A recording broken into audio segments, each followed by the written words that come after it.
চেঙ্গে ওজা বেঙ্গ ওজা লগে লগে তার কিনা বুঝে দিতে হবে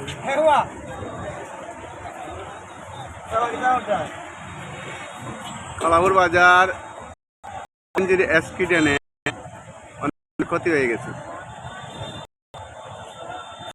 জাম রোডের মাঝে অনেক জাম লেগে গেছে কালাপুর বাজার। ঠিক আছে